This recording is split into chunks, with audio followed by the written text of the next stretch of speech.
दोस्तों ये है कैस्टर एनएफ क्रीम, जिसके बारे में मुझसे अक्सर कर लोग ये बोलते हैं कि सर ये जो क्रीम है हमें हमारे दोस्त ने बताया या फिर रिश्तेदार ने बताया, फिर कजिन ने बताया कि इस क्रीम से गोरे होते हैं, इसे लगाना चाहिए। तो क्या सच में इस क्रीम से गोरे होते हैं? तो देखिए दोस्तों, जब आपका क्वेश्चन है कि क्या इस क्रीम से गोरे होते हैं, तो जी हाँ, इस क्रीम से गोरे होते हैं। लेकिन एक्चुअल में ये जो क्रीम है ये गोरा करने के लिए नहीं है भाई। इसका जो पर्पस है, जो इसका यूज़ एक्चुअल में वो कुछ और है, यानी कि इसकी रियलिटी कुछ और है, जो कि आज की वीडियो में मैं आपको बताने वाला हूँ। वैसे तो इनफ्रारेड मैंने काफ़ी सारे पेशेंट्स को मेरे सामने बताया कि ये क्रीम किस लिए इस्तेमाल होता है, लेकिन मुझसे बहुत बार क्वेश्चन हो चुका है, इसलिए मैंने सोचा कि एक वीडियो बनाकर मैं आपको बता देता हूँ।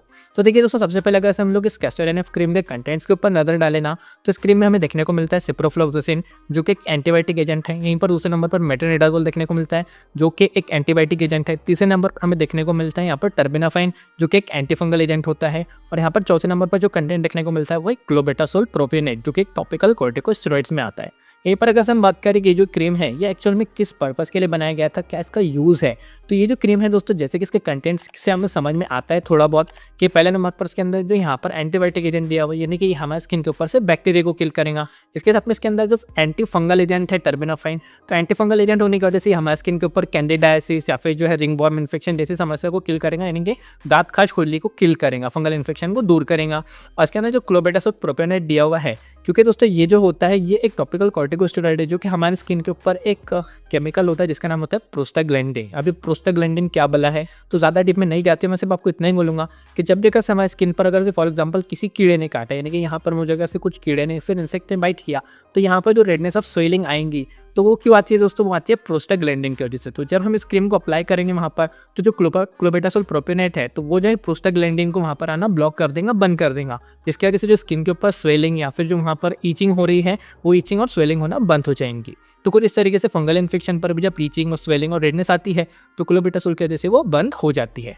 इसका मतलब दोस्तों, अगर हम लोग खुलासा करें तो ये जो क्रीम है ये इस्तेमाल होता है फंगल इन्फेक्शन, रिंगवॉर्म इन्फेक्शन, इसके साथ में जो दांत खाज खुजली जैसी समस्याओं को दूर करने के लिए। अब यहाँ पर काफ़ी सारे लोग कंफ्यूज हो गए होंगे कि ये जो क्रीम है अगर से दांत खाज खुजली और फंगल इन्फेक्शन के लिए यूज़ किया जाता है, तो फिर स्टार्टिंग में मैंने ऐसे क्यों बोला कि इस क्रीम से गोरे होते हैं। देखिए दोस्तों, मैंने ये बोला कि इससे गोरे होते हैं, लेकिन ये गोरे करने के लिए बनाए गए नहीं है। इसका पर्पस जो है, मेन पर्पस वो तो यही है, फंगल इन्फेक्शन और दांत खाज खुजली को दूर करना। अब इससे गोरे क्यों होते हैं उसके बारे में भी मैं आपको सरासरी ऊपरी तौर पर बताऊंगा। तो देखिए दोस्तों, ये जो क्रीम है इसके अंदर जो क्लोबेटासोल प्रोपियोनेट, जो टॉपिकल कॉर्टिकोस्टेरॉइड है, तो जब हम इसे हमारी स्किन के ऊपर से अप्लाई करते हैं तो बहुत सारे केमिकल का प्रोडक्शन रोकता है। यहीं पर जब हम इसे फेस के ऊपर अप्लाई करते हैं तो ये मेलानिन का भी प्रोडक्शन रोक देता है। अब मेलानिन क्या चीज़ होती है? तो देखिए दोस्तों, जब भी आप सूरज की रोशनी में जाते हो ना, तो सूरज में मौजूद जो हार्मफुल यूवी रेज से जो होती है, उससे आपको हीरो बनकर जो प्रोटेक्ट करता है वो होता है मेलानिन। अब मेलानिन क्या होता है दोस्तों? जब वो आपकी स्किन के ऊपर आ जाता है और यूवी रेज को प्रोटेक्ट करता है, तो आपकी स्किन काली दिखने लगती है, यानी कि उसके ऊपर टैनिंग हो जाती है।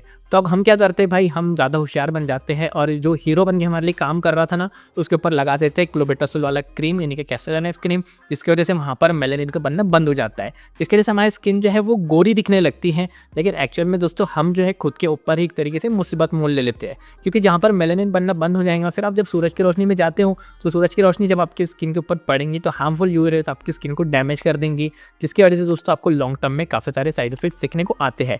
तो कुछ इस तरीके से दोस्तों, एक गोरा तो कर देता है, लेकिन इससे साइड इफेक्ट्स बहुत सारे होते हैं। जैसे अगर हम लोग जो है टॉपिकल कॉर्टिकोस्टेरॉइड्स के साइड इफेक्ट के बारे में बात करें, तो सबसे पहले ये आपकी स्किन के ऊपर रेडनेस लेकर आएगा। दूसरे बारे में ये क्या करेंगे, आपकी स्किन को पतली कर सकता है। इसके साथ में जिन लोगों की स्किन के ऊपर जो है हेयर्स की समस्या आ जाती है, काफ़ी सारी गर्ल्स मैंने ऐसे देखा है जो इस तरीके की क्रीम लगाते हैं और उनके चेहरे के ऊपर जो है दाढ़ी आ गई, यानी कि काफ़ी सारे हेयर्स आ गए हैं। इसके साथ में आपकी स्किन के ऊपर बहुत ज़्यादा ईचिंग, रेडनेस और स्वेलिंग जैसी समस्या भी आ सकती है। पिंपल्स, एक्ने, डार्क स्पॉट्स, बहुत सारी समस्या। उसके अलावा जो है अनइवन स्किन टोन जैसी समस्या आ सकती है, चेहरे के ऊपर पिगमेंटेशन हो सकता है। यानी कि इसके जो है स्टेरॉइड्स के बहुत सारे साइड इफेक्ट दोस्तों आपको देखने को मिल सकते हैं। तो देखिए, जो भी लोग आपको ये कहते हैं कि ये क्रीम से गोरे होते हैं, तो गोरे होते हैं, लेकिन ये गोरे करने के लिए नहीं है। इसके काफ़ी सारे साइड इफेक्ट्स हो सकते हैं। वैसे सिर्फ और सिर्फ फंगल इन्फेक्शन के लिए यूज़ किया जाता है, वो भी डॉक्टर के प्रिस्क्रिप्शन पर। तो आई होप सो दोस्तों, आप लोगों की ये समझ में आया होगा कि कैस्टर एनएफ क्रीम जो है एक्चुअल में उससे गोरे क्यों होते हैं, लेकिन वो गोरे करने के लिए बनाया नहीं गया है।